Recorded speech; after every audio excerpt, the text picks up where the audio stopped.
कि गुजरेंगे जब कभी झील के हम पास से, भर आएंगी आँख सिर्फ एक एहसास से। क्या सोच कर उतरे थे हम राज्य की लड़ाई में, गैरों से तब जीते थे अपनों से अब हारे लड़ाई में। कहाँ वो कलमों की मसालें लगाई थी जिन्होंने कभी आग पानी पर लड़ाई में। सारे ध्वजों का है तू सरताज तिरंगा, हमारे भारत की है तू पहचान तिरंगा। अब कहाँ वो घंटा घर, अब कहाँ वो राजमहल, तुम तो रहोगे दिल में हमारे जैसे हो कोई ताजमहल। हर किसी की आंख में एक सुंदर सपना सजाना चाहता हूँ, मैं इस दुनिया से अलग एक खूबसूरत दुनिया बसाना चाहता हूँ। नमस्कार, स्वागत है आप सभी का हमारी खास सीरीज लेखक और लेखनी में। आज हमारे साथ जो मेहमान हैं, उन्होंने अपने भाव न केवल इस कविता में व्यक्त किए बल्कि लेखन को अपनी दुनिया बनाया भी। उन्होंने अपना सारा जीवन साहित्य को समर्पित किया। हमारे साथ हैं वरिष्ठ साहित्यकार हेमचंद्र सकलानी जी। तो सर, बहुत बहुत स्वागत है आपका हमारे इस खास कार्यक्रम में। नमस्कार आपको। आपने अपना पूरा जीवन साहित्य को समर्पित कर दिया। करीब 50 दशक से ज़्यादा आपको हो गए हैं, आप लिख रहे हैं। तो बचपन से ही आपको शौक था या कब से आपने लिखना शुरू किया? हाँ, ऐसा हुआ कि सबसे पहले जब मैं अलीगढ़ में था तो हमारे यहाँ एक अलीगढ़ यूनिवर्सिटी के प्रोफेसर आया करते थे हर मोहल्ले में। तो सुबह एक बड़ा सा कागज़ टांग देते थे वहाँ किसी घर के आगे या दुकान के आगे, और उसके ऊपर बड़े बड़े अक्षर में लिख देते थे बच्चों का अखबार। अच्छा। और फिर वहाँ जो 15-20 बच्चे होते थे उनसे कहते थे अपनी अपनी बात लिखो या अपने अपने जो तुम्हारे मन में आया है फ़ोटो बनाओ, चित्र बनाओ। तो इस तरह वहाँ पे देख के उन्होंने हमें प्रेरित किया। मतलब फिर वो हमें उसी दिन दूसरे दिन हमें दिल्ली ले गए घुमाने के लिए। वहाँ उन्होंने उपराष्ट्रपति डॉक्टर जाकिर हुसैन से मिलवाया हमें। तो पहली बार मतलब राष्ट्रपति जाकिर हुसैन से मिलना ये हमारे लिए एक बड़ी वैसी बात थी। 2-1 प्रश्न उन्होंने हमसे पूछे और वो हमने उनको जवाब दिए। तो यहाँ से एक शुरुआत हुई मतलब ऊपर उठने की थोड़ी। तो परिवार ने आपको सपोर्ट किया? माँ पिताजी को आपको सपोर्ट करते थे लिखने के लिए? ऐसा हुआ कि जब हमारे यहाँ अखबार आता था उसमें 3 पृष्ठ जो है बड़े साहित्यकारों के आते थे। एक पृष्ठ बच्चों का आता था बाल भारत नाम से। तो माँ रोज़ कहती थी थप्पड़ मार के पढ़ो पढ़ो, देखो कितना अच्छा लिखा। तो हम पढ़ के नहीं देते थे। पर एक दिन माँ का थप्पड़ पढ़े तो उससे पहले हमने एक बार पढ़ा। तो जब मैं पढ़ रहा था तो मैंने देखा कि वो कहानी है, कविता है, उसके नीचे मैंने बच्चे का नाम देखा और जगह देखी कहाँ का है वो। तो मन में एक सवाल उठा कि क्या कभी मेरा नाम भी ऐसा आएगा अखबार में जो पूरे हिंदुस्तान में फैलेगा मतलब। तो ये भावना जब आई तो मन ये हुआ कि कैसे होगा ये जब तक कुछ करोगे नहीं स्वयं। तो फिर मैंने वो 1 महीने तक कुछ मन में आता रहा, कहानी कविताएं लिखती रही। फिर अचानक एक दिन वो सारा जो है 1 महीने बाद वो हर रविवार छपना शुरू हो गया। अब मैं जिस दिन पहले बार छपा हो तो मैं बाज़ार में था, मैं वो अखबार दुकान से उठा के ले गया। मैंने ये भी नहीं देखा कि दुकानदार क्या कहेगा। घर आकर माँ को दिखाया तो माँ खुश हुई। पिताजी को दिखाया तो पिताजी का एक थप्पड़ मेरे गाल पे पड़ा कि पढ़ने लिखे के बजाय ये काम कर रहे हो। तो वहाँ से शुरुआत हुई, प्रेरणा मिली थोड़ा आगे बढ़ने की। अच्छा, मैं एक पढ़ रही थी जब आपके बारे में, तो माँ ने एक बार जब आपको थप्पड़ मारा तो आपने एक कविता लिखी थी थप्पड़ खाने के बाद। तो क्या थी वो? अरे मैं उस वक्त जब मारा माँ ने, मैंने कहा कि माँ बहुत गंदी होती है, ये है बच्चों को मारती है पीटती है। तो कुछ देर बाद माँ ने देखा कि ये आया नहीं, मतलब घूम फिर गए। तो लौट कर इसका मैं आई तो उसने देखा कि मैं सो गया हूँ। और जब उसने मेरी कॉपी बंद की तो कविता थी। अब वो कविता माँ ने देखी तो उसने पढ़ी और चुपचाप वो बंद करके चली गई। फिर कुछ दिनों बाद हमारे यहाँ कुछ लोग आए तो मैं उनके बच्चों के साथ कहने लग गया। माँ उस कविता को उन लोगों को सुना के लग गई और सब ज़ोर ज़ोर से हंसने लग गए। अब मुझे बहुत गुस्सा आया। मैं कहा माँ मुझे वो कर रही है, बेइज्जती कर रही है मेरी। दोबारा फिर यही हुआ। फिर बहुत बाद में किसी एक बुजुर्ग सज्जन ने बताया कि बेटे माँ तुम्हारी बुराई नहीं कर रही थी, अगर बुराई करती तो कविता याद क्यों रखती है। वो तुम्हारी भावनाओं की तारीफ़ कर रही थी, तुमने जैसा भी लिखा, पर वो तारीफ़ कर रही थी कि हाँ अच्छा लिखा। मतलब तो सबसे पहले आपने ये कविता लिखी थी सबसे पहले माँ के थप्पड़ के बाद। उसके बाद आगे आपने अपना शुरू किया। तो क्या कुछ कविता थी, आपको कुछ याद है उस वक्त की जो आपने सबसे पहले कविता लिखी है? वो तो 60 साल हो गए, 65 साल, मतलब ध्यान नहीं आ रहा उस कविता का। पर ये वो कमेंट्स मेरे कई जगह छप चुका था, मतलब अच्छा, जब हुआ था। और फिर और कई आए, मतलब ऐसे एक बार सोहनलाल द्विवेदी जी आए हरदोगंज में वहाँ। अब वो, मैं कभी मंच में चढ़ा नहीं था, बोला नहीं था, तो अनाउंसर था, उसने मेरा नाम, बड़े बड़े इंजीनियर बैठे हुए थे पूरे और उनके साथ बहुत लोग आए हुए थे, उसने मेरा नाम अनाउंस कर दिया कि सकलानी जी अब रचना पाठ करेंगे। अब मैं सबसे पीछे बैठा हुआ था, मैंने हाथ मिलाया, मना किया, मैं नहीं करूँगा। 2 बार 3 बार मैंने मना किया, मैं नहीं करूँगा। तो द्विवेदी जी ने उससे पूछा, वही लड़का है जो हाथ हिला के मना कर रहा है? तो उसने कहा वही, कि उसे यहाँ बुलाओ मेरे पास। मुझे बुलाया, तुम क्यों नहीं पढ़ रहे हो? मैंने कहा मैंने कुछ लिखा ही नहीं। तो बोले ऐसी बात नहीं हो सकती, न लिखा हो, इतने लोगों के बीच आपका नाम पुकार रहे हैं, वैसे ही थोड़ी पुकारा होगा, चलो सुनाओ। मैंने कहा कि वो जो लिखा है वो डायरी में घर में है। बोले घर कहाँ है? मैंने कहा 1 किलोमीटर दूर। संचालक को बुलाया, एक आदमी भेजो इनके घर, इनकी डायरी मंगाओ। तो आप देखिए 1 बजे रात सोहनलाल द्विवेदी ने वो डायरी मंगवाई और कविता पढ़ी। कविता सुनने के बाद मतलब मुझसे बोले कि तुम जब ख़त्म हो जाए तो इंस्पेक्शन हाउस में आना 3 नंबर में। मैं 3 बजे रात, वो तो कार से चले गए और मैं साइकिल से गया। और जब मैं वहाँ खोला, उन्होंने तो मेरा इंतजार ही कर रहे थे, खोले बुलाओ, फिर डायरी पलटी, फिर बोला बहुत अच्छा नहीं लिखा। तो उनका ये कहना था कि बहुत अच्छा नहीं लिखा। मुझे इतनी आत्मग्लानि हुई कि मैं क्यों लिखता हूँ, मुझे नहीं लिखना चाहिए जब मुझे आता ही नहीं है। मोरल डाउन हो गया। हाँ, मोरल डाउन हो गया। उन्होंने मेरी ये भावना, मेरा चेहरा पढ़ लिया। फिर बोला, बेटे सुनो, मैंने ये कहा है कि बहुत अच्छा नहीं लिखा, मैंने ये नहीं कहा कि ख़राब लिखा है, ठीक लिखा है, अच्छा लिखा है। बोले लिखने का मन करता है? मैंने कहा हाँ करता है। तो बोले कि तुम लिखना कभी छोड़ना मत, ठीक है? मैंने कहा हाँ। तो मैं उनका ये कहना था, मैं पाँव छूने के लिए झुका, उन्होंने उठाया और एकदम भले से लगाया और 2 पंक्तियाँ मेरी किताब वो डायरी में लिखी, वंदना में मैं तुम्हें हरगिज़ झुकने न दूंगा, वंदनीय तुमको बनाने में आ रहा हूँ। यहाँ से मतलब टर्निंग पॉइंट था ये, हाँ, टर्निंग वो पॉइंट turning आपकी point लाइफ का। सोहनलाल जी ने जो आपकी कविता आपके बारे में लिखी उस वक्त, वो टर्निंग पॉइंट था आपकी लाइफ का। थे, वो बहुत अच्छा भी लगा मतलब। और ये हिंदुस्तान की बड़ी बड़ी पत्रिकाओं में प्रकाशित हुआ, ये संस्मरण ना उत्तर प्रदेश हिंदी संस्थान की पत्रिका में प्रकाशित हुआ, फिर कई जगह प्रकाशित हुआ। तो तब से आपने लिखना हाँ, ऊर्जा बहुत मिली मतलब इन्हीं चीज़ों से ना। अब आज तक जो कुछ लिखा सब प्रकाशित है, लेकिन मुझे नहीं पता कैसा लिखा मैंने। वो सब पे लोगों के वो आते हैं, प्रतिक्रियाएं आती हैं, तब पता चलता है कि अच्छा है क्या है। तो बचपन से आप लिखते आ रहे हैं, बचपन में आपके लिखने के अलावा और क्या क्या शौक थे आपके? एक तो बचपन से मुझे क्रिकेट का बहुत शौक था। अच्छा। और मैं उस टीम से खेला हूँ जिसमें कई रणजी प्लेयर खेला करते थे मतलब, और रणजी प्लेयर खेला करते थे। तो मेरी एक अलग पहचान बन गई थी उस प्रोजेक्ट में मतलब। सन 84 में मैंने मतलब सुनील गावस्कर से वो मांगा कि आपके ऑटोग्राफ चाहिए, तो सुनील गावस्कर ने कोई जवाब नहीं दिया। मैंने दोबारा लेटर लिखा कि मुझे आपके ऑटोग्राफ चाहिए, उसने दोबारा भी नहीं दिया। तीसरी बार मैं फिरोजा कोटला में इंडिया के साथ मैच था, तो मैं इंग्लैंड का, तो मैं दिल्ली गया और मैंने स्टेडियम में बिल्कुल किनारे की कुर्सी ले ली, उस पर बैठा हुआ। अब सुनील गावस्कर आए और बैटिंग करने गए। मैंने कहा गावस्कर जी मैं हेमचंद सकलानी है, पर उससे पहले मैंने उस वानखेड़े स्टेडियम के सेक्रेटरी को पत्र लिखा था कि मैंने सुनील गावस्कर को 2 पत्र भेजे थे, उन्होंने कोई जवाब नहीं दिया। तो उसने बता दिया होगा शायद उन्हें। तो मैंने कहा सुनील गावस्कर जी को, जी मैंने आपको पत्र भेजे थे मतलब ऑटोग्राफ के लिए। सुनील गावस्कर ने यूँ किया और चल दिए। फिर वो लंच में आए, फिर मैं खड़ा हो गया, मैंने याद दिलाया, उन्होंने यूँ किया, चल दिए। और जब टी टाइम हो गया और वो आउट हो के आए, तो मैंने कहा अब ऑटोग्राफ नहीं मिलेंगे। मुझे अलीगढ़ जाना था, तो मैं खड़ा हो गया, तो देखा वो अपने रूम के बाहर खड़े हुए थे, वह जो प्लेयर्स का रूम होता वहाँ, वो गाइड बुलाया उन्होंने और एक कागज़ दिया कि ये उनको दे के आओ जो खड़े हैं।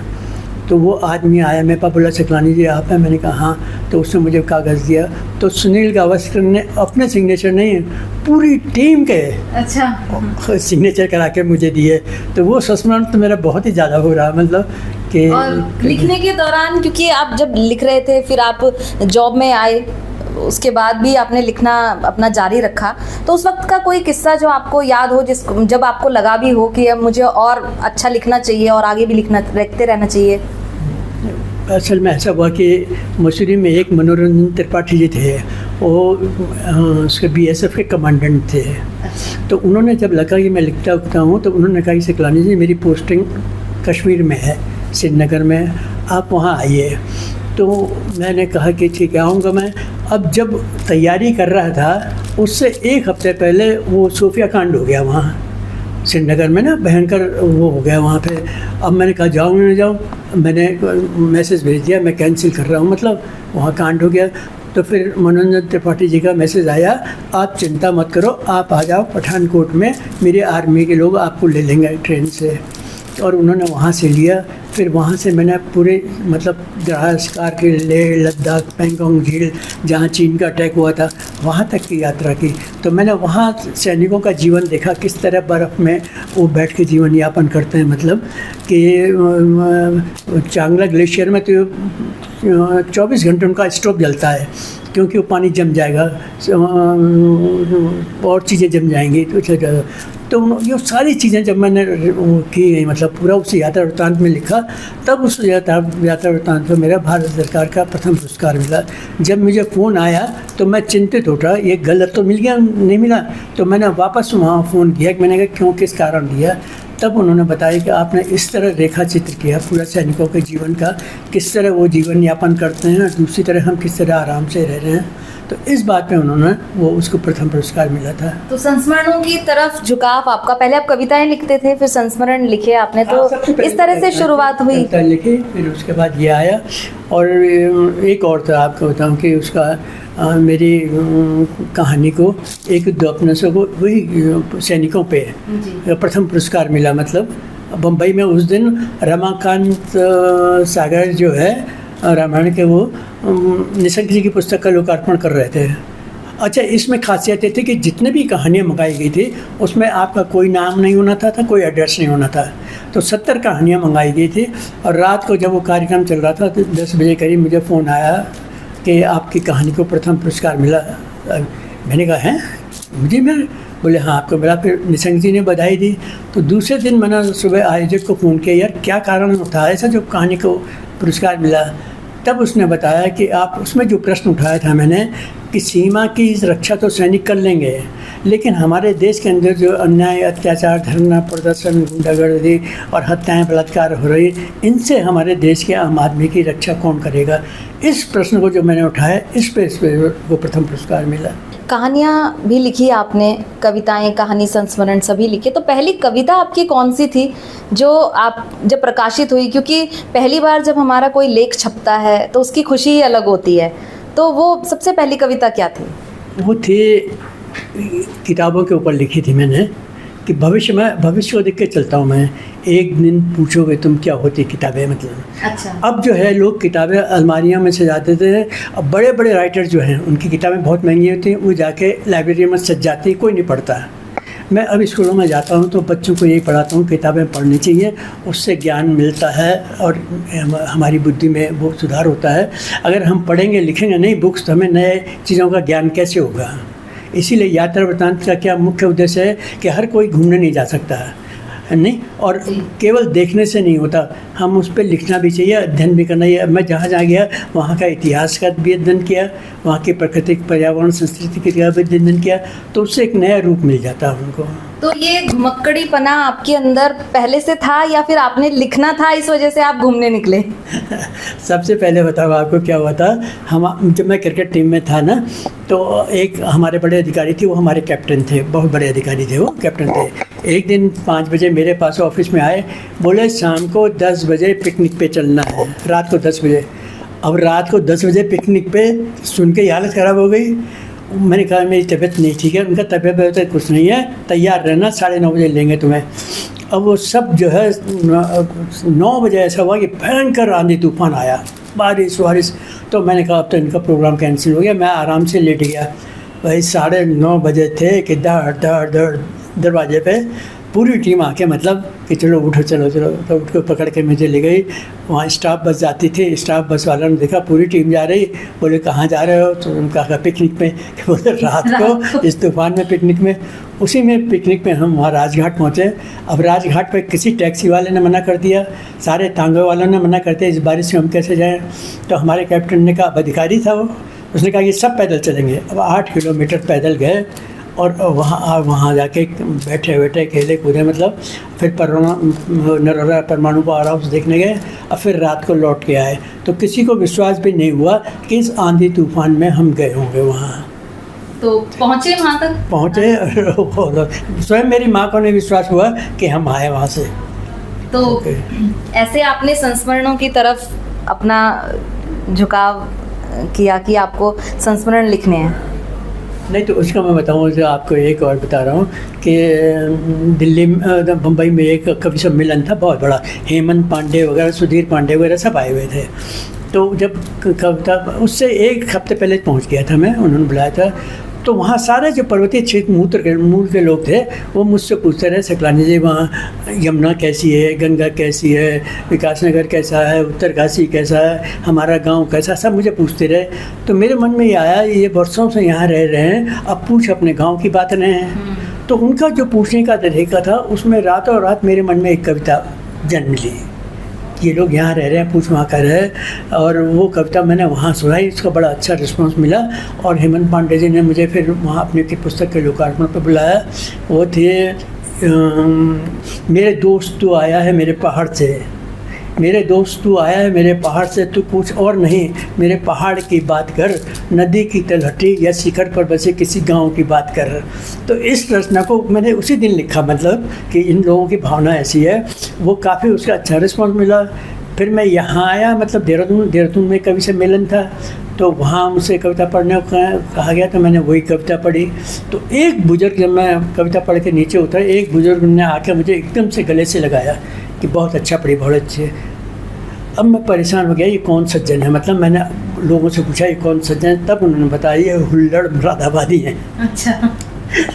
तो मुझे इतना वो हुआ, हुल्लड़ मुरादाबादी हैं। फिर हिमाचल प्रदेश की साहित्यिक पत्रिका में, मतलब उन्होंने मुझसे 5 कविताएं मांगी। तो मुझे 4 कविताएं जो अच्छी लगी मैंने पहले लगा दी, और 5वीं मैंने ये सबसे लास्ट में लगाई। उस संपादक ने ऊपर वाली 4 छोड़ दी, यही 5वीं वाली प्रकाशित की है। तो ये होता, अपने आप नहीं जान सकते तो हम क्या लिख रहे हैं। भी कविताओं को या जन्म देती हैं? नहीं, वो तो उनको भाव आते, कोई चीज़ ऐसी आती है ना, क्योंकि भाव तो कविता की आत्मा है। अगर वो नहीं है तो कविता नहीं लिख सकते आप। तो भाव तो साहित्य की आत्मा है, जब तक ये नहीं आएंगे तब तक। और मेन जमीन जो है वेदना समझना, वो उसने कहा ना, वियोग भी होगा पहला कि आस योग्य होगा। अगर ये चीज़ आपके अंदर नहीं आई तो आप साहित्यकार नहीं बन सकते। फिर चाहे वो बचपन से ही हो, जैसा आपने बताया अभी कि जब माँ ने आपको उस वक्त थप्पड़ मारा और आपने कविता ली, उम्र क्या थी आपकी उस वक्त? मेरी 12-13 साल हो गए मेरे ख्याल में। अच्छा। 12-13 साल थे। मैं उनके बच्चों के साथ खेलने लग गया था तब। तो लिखने के भाव तो जन्म ले चुके थे आपके अंदर तब? और बचपन से मैं है ये, जैसे एक वृक्ष जन्म लेता है ना, तो सबसे पहले क्या होते हैं, सबसे पहले उसकी जड़ निकलती है। तो साहित्य अगर जन्म लेगा तो जन्म बचपन से ही लेगा। अगर मैं 70 साल की या 60 साल की एज में साहित्य लिखना शुरू कर दूँ, सवाल ही नहीं होता, मतलब वो सब झूठ होगा। वो बचपन से ही जड़ पैदा हो जाती हैं लिखने की, तब होता है जैसा। टिहरी के डूबने का एहसास तभी हुआ लोगों का जब वो डूब गई। तब मैंने ये रचना लिखी थी कि गुजरेंगे जब कभी झील के हम पास से, भर आएंगी आँख सिर्फ एक एहसास से, उस दिन टिहरी तुम याद बहुत आओगी। अब कहाँ वो घंटा घर, अब कहाँ वो राजमहल, तुम तो रहोगे दिल में हमारे जैसे वो कोई ताजमहल, उस दिन टिहरी तुम याद बहुत आओगी। मानव भले ही विकास का पंडित होगा, जिस दिन प्रकृति से जिस दिन दंडित होगा, उन्नति की सीमाएं जिस दिन देखो टूटेंगी, विकास की गाथाएं जिस दिन देखो रूठेंगे, उस दिन टिहरी तुम याद बहुत आओगे। तुम्हें हम ताल के तल में तलाशेंगे, तुम्हें हम ताल के तल में तलाशेंगे, आएगा जब 28 दिसंबर जन्म नहीं पुण्यतिथि मनाएंगे, तब उस दिन टिहरी तुम याद बहुत आएगी। लिखी जाएगी विकास की जब कभी गाथा, लिखी जाएगी विकास की जब कभी गाथा, शहादत पहले तुम्हारी याद आएगी, उस दिन टिहरी तुम याद बहुत आओगे, उस दिन टिहरी तुम याद बहुत आओगे। लोगों की भावनाएं तो बहुत आहत हुई थी। खैर उस वक्त आंदोलन के समय पे भी आपकी कविताएं काफ़ी आई थी, उस वक्त का दौर भी आपने देखा है, तो कुछ उस वक्त पे किस तरह की कविताओं का चलन था, या कैसी कविताएं उस वक्त आपने लिखी, तो थोड़ा उसके बारे में बताइए। अच्छा, वो ऐसा हुआ, उस टाइम मेरी पोस्टिंग थी उत्तरकाशी में, और गांव हमारी कॉलोनी से बहुत दूर थे।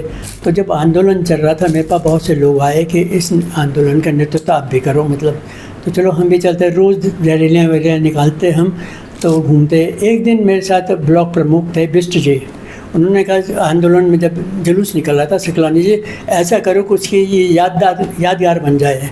तो मैंने कहा ठीक है चलो। चलते चलते दिमाग में मतलब उस भीड़ को देख कर, लोगों की भावनाएं देख के एक कविता ने जन्म लिया मेरे, और वो कविता में जन्म ले के मैंने कागज़ में उनको दिए बिष्ट जी को। बिष्ट जी ने जहाँ वो कार्यक्रम हो रहा था भाषण उसके ऊपर चिपका दिए। वहाँ से कई समाचार पत्रों ने वो लिए, फिर वो हिमांशु सुंदरलाल बहुगुणा जी के हाथ में ले गई। उन्होंने अपनी पत्रिका में उसे प्रकाशित किया। बम्बई में एक पत्रिका पुस्तक निकली, उसमें वो प्रकाशित हुई। तो वो कविता काफ़ी मतलब जगह उसने स्थान क्या पाया। कविता थी, हमें भी 2 लाइन देखना पड़ेगा। सुना दीजिए। आंदोलन के दौरान कविताएं लिखी थी। तो उसके बाद जो स्थिति देखी और महसूस हुई, तब ये भावना आई और ये रचना ने जन्म लिया। क्या सोच कर उतरे थे हम राज्य की लड़ाई में, क्या सोच कर उतरे थे हम राज्य की लड़ाई में, गैरों से तब जीते थे अपनों से अब हारे लड़ाई में, गैरों से तब जीते अपनों से अब हारे लड़ाई में। वो गलियां याद आती हैं, वो सड़कें याद आती हैं, वो गलियां याद आती हैं, वो सड़कें याद आती हैं, लगाए थे जहां गगन भेदी हमने नारे लड़ाई में। ओ खटीमा ओ मसूरी तुम्ही बताओ पंत बलूनी, ओ खटीमा ओ मसूरी तुम्ही बताओ पंत बलूनी, मिलागा हमको राज्य ऐसा क्या सोचा था कभी लड़ाई में। ओ खटीमा ओ मसूरी तुम्ही बताओ पंत बलूनी, मिलेगा राज्य ऐसा क्या सोचा था कभी लड़ाई में। ओ सिंह जीतने वाले ये खामोशी क्यों है पसरी, ओ सिंह जीतने वाले ये खामोशी क्यों है पसरी, कहाँ है वो आदर्श राज्य का सपना जो देखा था लड़ाई में, कहाँ है वो आदर्श राज्य का सपना जो देखा था लड़ाई में। अब कहाँ वो गीतों की गंगा, अब कहाँ वो कलमों की मशालें, अब कहाँ वो गीतों की गंगा, अब कहाँ वो कलमों की मसालें, लगाई थी जिन्होंने कभी आग पानी पर लड़ाई में, लगाई थी जिन्होंने कभी आग पानी पर लड़ाई में। ओ बद्री ओ केदार बताओ, ओ गंगा की धारा बताओ, ओ बद्री ओ केदार बताओ, ओ गंगा की धारा बताओ, कहाँ गए वो लोग जो खो गए थे लड़ाई में, कहाँ गए वो लोग जो खो गए थे लड़ाई में। क्या सोच कर उतरे थे हम उत्तराखंड की लड़ाई में, गैरों से तब जीते थे अपनों से अब हारे लड़ाई में।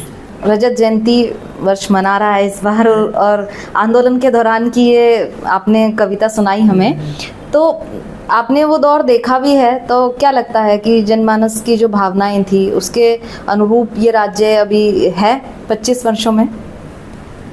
काफ़ी परिवर्तन आया उस टाइम। देखिए कितना सुंदर राज्य था हमारा।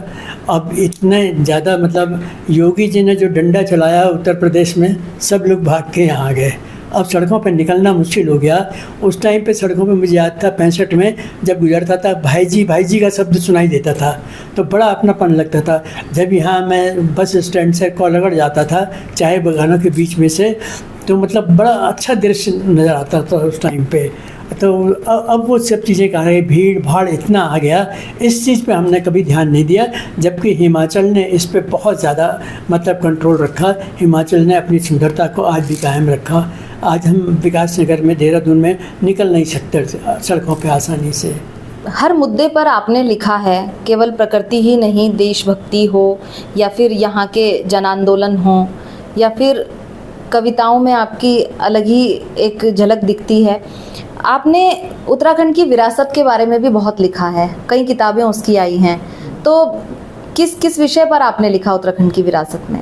जैसे मैंने उत्तरकाशी के पूरे इतिहास के बारे में लिखा और डूडा के बारे में लिखा, चिन्यालीसौड़ के बारे में, पौड़ी गया मैं वहाँ लिखा है, केदारनाथ पे पूरी यात्रा लिखी मैंने।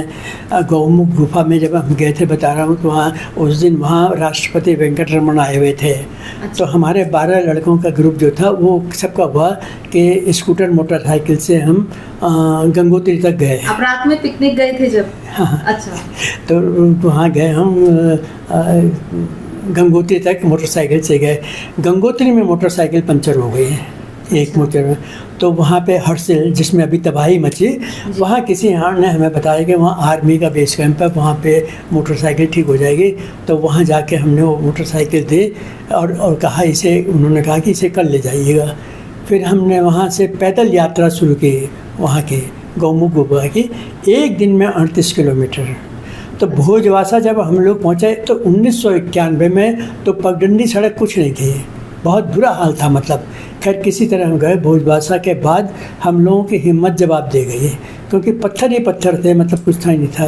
तो अब वहाँ जाए न जाए आगे ये मन में उठ रहा था कि इतने में एक साधु आया, उसका एक पैर था बैसाखी के सहारे, और हमने उसको देखा वो बैसाखी के सहारे पत्थरों पे चढ़ रहा है और उतर रहा है, इस तरह वो आगे जा रहा है। तो उसे देख के हमारी हिम्मत बढ़ी और फिर हम लोगों ने प्रयास किया। फिर उसी तरह हम वहाँ गए, मतलब गौमुख तक गए और 1.5-2 घंटे गौमुख गुफा में रहे वहाँ, और फिर वहाँ से लौट के आए देर रात।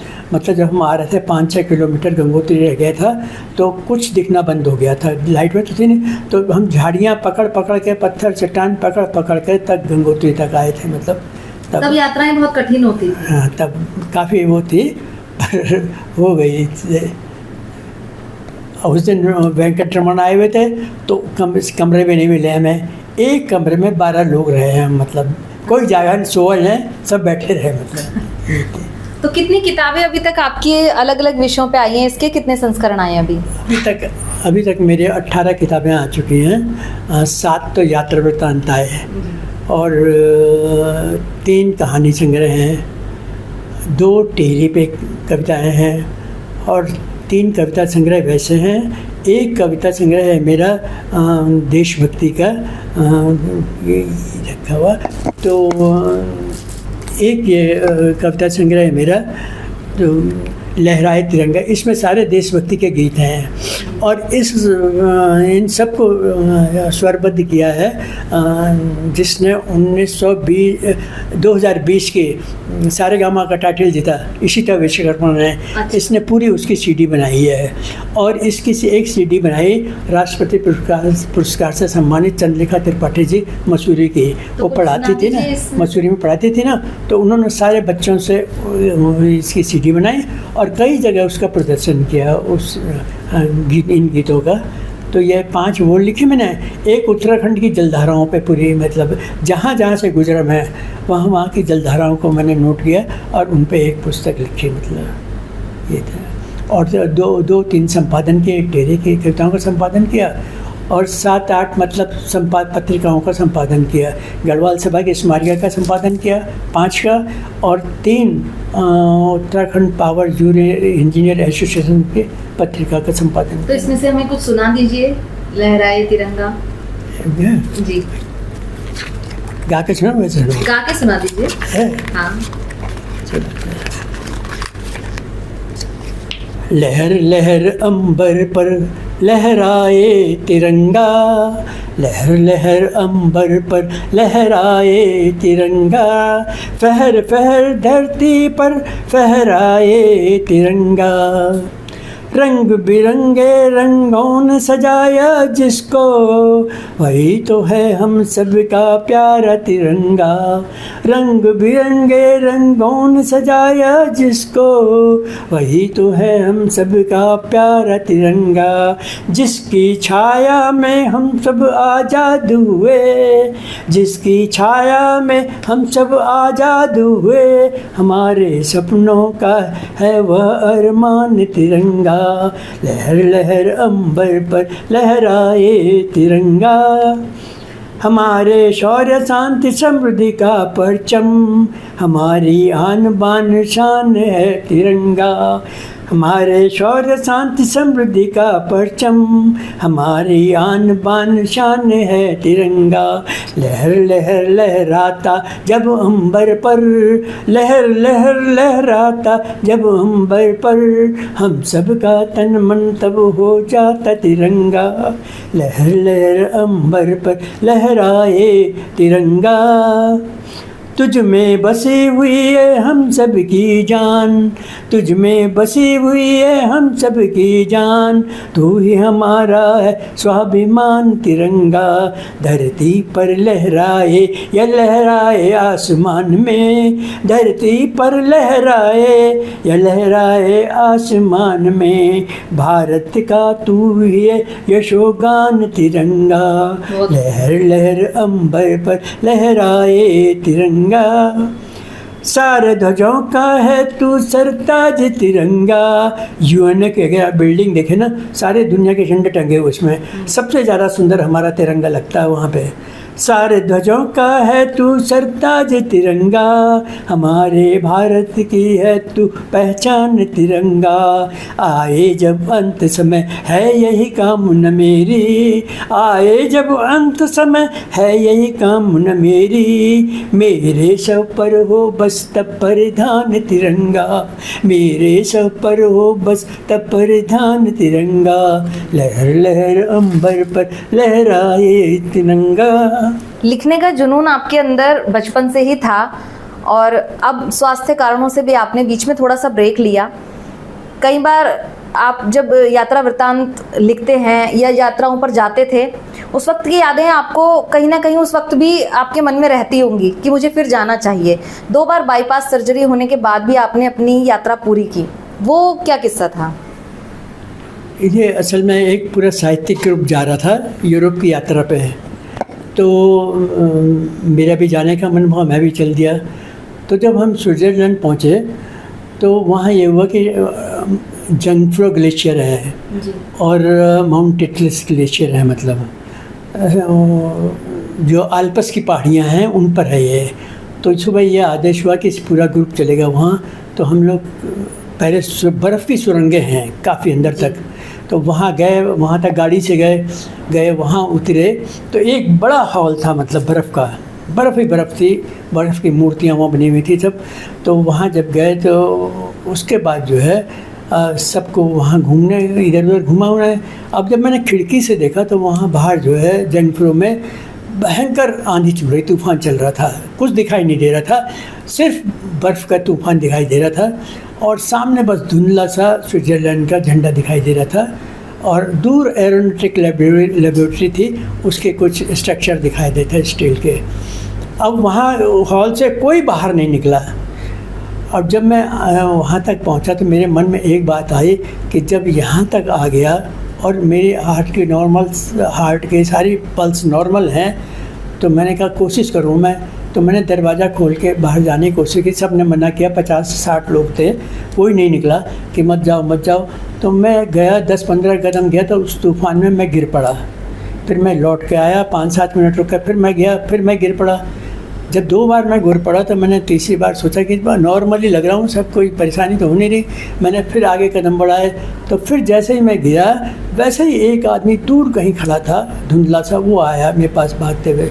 उसने पूछा कहो क्या बात हो गई, क्या चाहते हो आप, मतलब इस तूफ़ान में। मैंने कहा वो जो स्विट्ज़रलैंड का झंडा टंगा है और वो जो एरोनॉटिक लेबोरेटरी है, मैंने कहा मैं इंडिया से आया हूँ और चाहता हूँ कि उनके साथ मेरी एक फ़ोटो खिंच जाए तो लग जाएगा कि हाँ मैंने कुछ किया।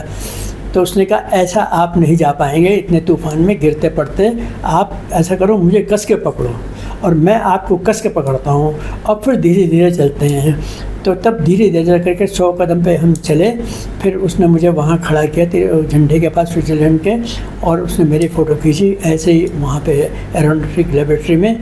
मतलब उस पूरे पहाड़ पे मैं अकेला हूँ उस टाइम पे। क्या उम्र थी आपकी उस वक्त? उस उम्र मेरे उस टाइम हो गए 60 के आसपास, करीब 60 के आसपास मतलब। पर यह था कि जब मैं उस गलियारे में बर्फ़ की सुरंगों में गया ना तो लोग खड़े रहे तो मुझे कुछ ऐसा आभास नहीं हुआ, मतलब ना होता है कि जैसे घबराहट हो रही है, कुछ हो रही, मुझे हुआ था। तो मेरे साहस बढ़ता रहा और मैं आगे बढ़ता रहा, लास्ट तक पहुंच गया मैं। इच्छा शक्ति थी वहाँ जाने की। अब मैं नहीं समझता कि बाईपास जिनकी हुई होगी, शायद कोई माउंट टिटलिस या एल्पस की पहाड़ियाँ पर जिस पे भाभा एटॉमिक का प्लेन क्रैश हुआ था, उसके 2-3 साल पहले ही उनकी डेथ हुई थी वहाँ पे। अच्छा। ये तो वहाँ तक जा पाऊँगा कभी। इच्छा शक्ति ज़रूरी है किसी भी काम को करने के लिए। आज साहित्य के क्षेत्र में आपका एक बड़ा नाम है, सब आपको पढ़ना पसंद करते हैं, आपकी कविताओं को, आपकी रचनाओं को, आप किन को पढ़ना पसंद करते हैं? अब पढ़ने गया तो बहुत कम हो गया वो, पर पहले तो मैंने सारा जेम्स हेडली चेज की मतलब वो पढ़ी, सारी किताबें पढ़ी, माउंट टिटलिस की किताबें पढ़ी, ये पिंगसन की किताब भी पढ़ी। पहले अंग्रेजी में सारी किताबें पढ़ते थे और रामेश्वर टाटिया के संस्मरण पढ़े और हिमांशु जोशी के उपन्यास पढ़े। तो तब उस टाइम पढ़ने का बहुत ज़्यादा सबको पढ़ा करता था, मतलब फिर जब अपना लिखने का शौक़ हुआ मतलब बहुत ज़्यादा, तब फिर वो चीज़ें पढ़ने की ज़रा कम हो गई। मतलब लिखने में सारा समय आपने अब दिया। लिखने में सारा तो नौकरी समय के साथ में समय मिल जाता था आपको लिखने के लिए? कैसे आपने मैनेज किया? नहीं, किस में?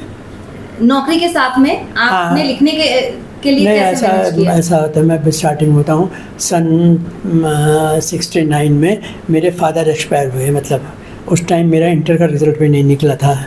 तो सारे इंजीनियर्स मुझे क्रिकेट की वजह से जानते थे, मैं वहाँ कैप्टन भी रहा, अच्छा खेलता था, सब बड़े बड़े इंजीनियर्स। तो उन्होंने मेरी सर्विस लगाई। तो फिर जब सर्विस लगाई तो मैंने उनसे एक रिक्वेस्ट की, मुझे ऐसी सर्विस तो जो मैं नाइट भी करूँ। मतलब अब ये संभव नहीं था, मतलब शिफ्ट में होती है सर्विस, पर उन्होंने खैर किसी तरह मुझे नाइट शिफ्ट में, तो 5-6 साल मैंने नाइट शिफ्ट की। फिर सुबह 6 बजे कॉलेज जाता, डिग्री कॉलेज, फिर 3 बजे क्रिकेट की प्रैक्टिस, बैडमिंटन की प्रैक्टिस, फिर 9 बजे पावर हाउस जाता, फिर वहाँ काम में लगता, फिर जितने घंटे काम चलता फिर वो सब मतलब चलता रहा लेखन का काम ना। ये भावनाएं जब आती हैं तब उतरती ही जाती हैं कागज़ पे, रुक नहीं पाती हैं ये। तो अभी मतलब हम देखते हैं जो नए आ रहे हैं साहित्य का जो करियर बनाना चाहते हैं अपना लेखन के क्षेत्र में, लिखते हैं वो अभी सोशल मीडिया पर भी लिखते हैं, कई हैं, लेकिन उतना टाइम नहीं देते या उतना रीड नहीं करते, बेसिकली कह सकते हैं। आप अभी कितना टाइम अपनी लेखनी को देते हैं? मेरे कम से कम 2-3 घंटे लग जाते हैं पर डे जी। 2-3 घंटे। और सोशल मीडिया पे भी देखता हूँ। और सोशल मीडिया की खासियत है, 2 पक्ष हैं उसके। एक तो आप उसमें बुरा देख सकते हैं, सब भी बुराइयाँ मिलती हैं, मतलब बड़े, और एक उसमें पूरी दुनिया आ गई है सोशल मीडिया में। आज मुझे कुछ भी चीज़ की ज़रूरत पड़ती है, मैं सोशल मीडिया से पता कर लेता हूँ। तो ये फ़ायदा है उसमें, सोशल मीडिया में सारे साहित्यकार हमें मिल जाएंगे, उसमें सारी उनकी लेखनी मिल जाएगी, सारा उनके जो साहित्य उन्होंने रचा है उन सब की जानकारी मिल जाती है हमें। तो लेकिन पढ़ना ज़रूरी है। कितना समय लगभग जो नए बच्चे हैं लिखने वाले हैं उनको कितना समय लगभग देना चाहिए कि वो अच्छा एक बेहतर लिख पाएँ? हाँ, मैं बच्चे जब इसी हर स्कूल में जाता हूँ, मैं बच्चों को यही कहता हूँ कि पढ़ना ज़रूर है। किताबें, अपने क्लास की किताबें पढ़नी और बात है, लेकिन असली जानकारी हमें, जैसे कैसियस क्ले की किताब थी, या इंसान की, फाइयान की, या राहुल संस्कृतान की, इनकी किताबों से हमें उस काल की संस्कृति सभ्यता के बारे में पता चलता है, उन क्षेत्रों के बारे में। अगर हम नहीं पढ़ेंगे उन्हें तो हमें कैसे पता चलेगा वहाँ के बारे में। तो यात्राओं की एक विशेषता ये होती है कि जब वहाँ को लिपिबद्ध करते हैं, कि वहाँ की सभ्यता संस्कृति को भी लिपिबद्ध करते हैं, स्थानों को भी लिपिबद्ध करते हैं, तो दूसरों को ज्ञान प्राप्त करती वहाँ पे क्या क्या था। वरना फिर अगर हम उन चीज़ों को न पढ़ते पुराने राइटर्स को, तो हमें कैसे पता चलता उस दौर के समय का। तो युवा पीढ़ी के लेखकों के लिए आपका कोई संदेश? मेरा ये संदेश है कि उनको एक लिखना ज़रूर चाहिए, और शुरू में देखो तो असफलता तो लगती है, किसी भी मंजिल पे पहुंचने के लिए पहली सीढ़ी पे चलना ज़रूर होता है। कमियां तो आती हैं मतलब, लेकिन सुधार भी होते हैं। मतलब बहुत सी जगह ऐसा हुआ कि कमियां होने के कारण जब आदमी सुधार करता है तभी उन्नति के शिखर पर पहुंचता है। तो शुरू में असफलताएँ तो हाथ लगती हैं। तो इसलिए ये ज़रूरी है कि आप पढ़िए ज़रूर, मतलब किताबों का अध्ययन ज़रूर कीजिए। स्कूल की किताबें और बातें, और वैसे जनरल नॉलेज की किताबें या साहित्य की किताबें वो और बात नहीं। तो बहुत बहुत धन्यवाद सर हमारे साथ जुड़ने के लिए। हमारे साथ ये थे हेमचंद्र सकलानी जी, जिनसे बातचीत के बाद यकीनन आपको जीवन में आगे बढ़ने की एक नई दिशा मिलेगी। ऐसे ही और शख्सियतों के साथ आपसे फिर मुलाकात होगी। तब तक आप देखते रहिए अमर उजाला डिजिटल। मैं भी अमर उजाला का बहुत बहुत आभार व्यक्त करता हूँ। इस वक्त से मैं लगभग 30 सालों से जुड़ा हुआ हूँ और बहुत अच्छा लगता है, मतलब ये समझ आपको। बहुत बहुत धन्यवाद सर। अगर आप ये वीडियो YouTube पर देख रहे हैं तो हमारे चैनल को सब्सक्राइब कर बेल आइकन दबाएं, और Facebook पर देख रहे हैं तो हमारे पेज को लाइक करें।